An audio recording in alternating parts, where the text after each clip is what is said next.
हाथ काट कर रख दूंगा ये नाम समझ आ जाए तो। कितनी दिक्कत होगी पता है राम समझ आ जाए तो।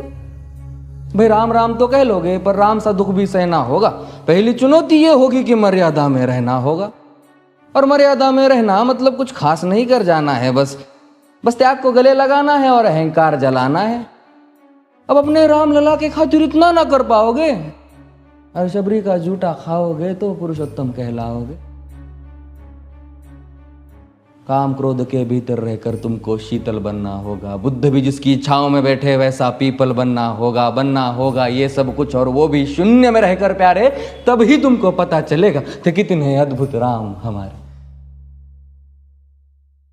सोच रहे हो कौन हूं मैं? चलो बता ही देता हूं। तुमने ही तो नाम दिया था मैं पागल कहलाता हूं।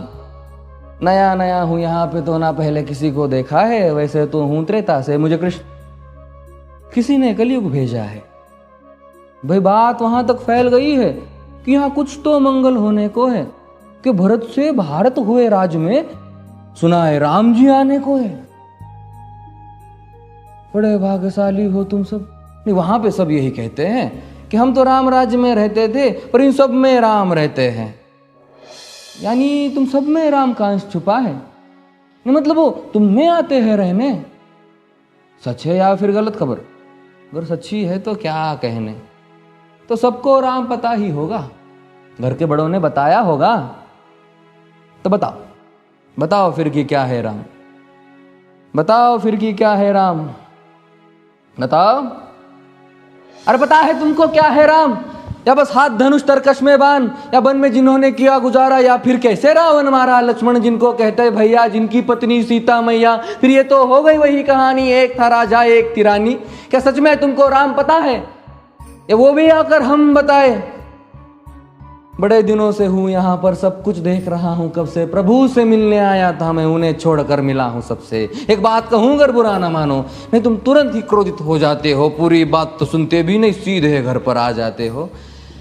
ये तुम लोगों के नाम जपो में पहले सा आराम नहीं।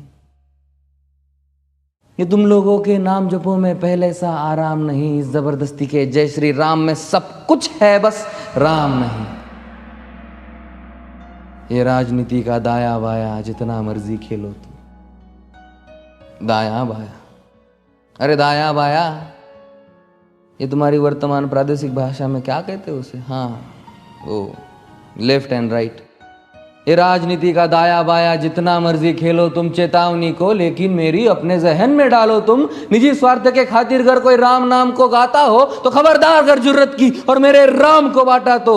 भारत भू का कवि हूं मैं, तभी निडर हो कहता हूं राम है मेरी हर रचना में। मैं बजरंग में रहता हूं, भारत की नींव है कविताएं और सत्य हमारी बातों में। तभी कलम हमारी तीखी और साहित्य हमारे हाथों में। तो सोच समझ कर राम कहो तुम। ये बस आतिश का नारा नहीं, जब तक राम हृदय में नहीं तुमने राम पुकारा नहीं।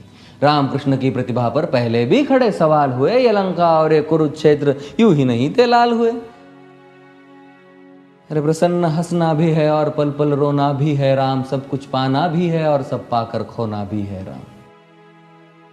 ब्रह्मा जी के कुल से होकर जो जंगल में सोए हो, जो अपनी जीत का हर्ष छोड़ रावण की मौत पे रोए हो। शिव जी जिनकी सेवा खातिर मारुत रूप में आ जाए। शेष नाग खुद लक्ष्मण बनकर जिनके रक्षक हो जाए। और तुम लोभ क्रोध अहंकार छल कपट सीने से लगाकर सो जाओगे तो कैसे भक्त बनोगे उनके, कैसे राम समझ पाओगे?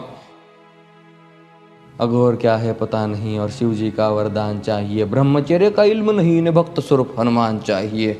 भगवा क्या है पता, लहराना सबको होता है पर भगवा क्या है वो जाने जो भगवा ओढ़ के सोता है। राम से मिलना, राम से मिलना, राम से मिलना है ना तुमको?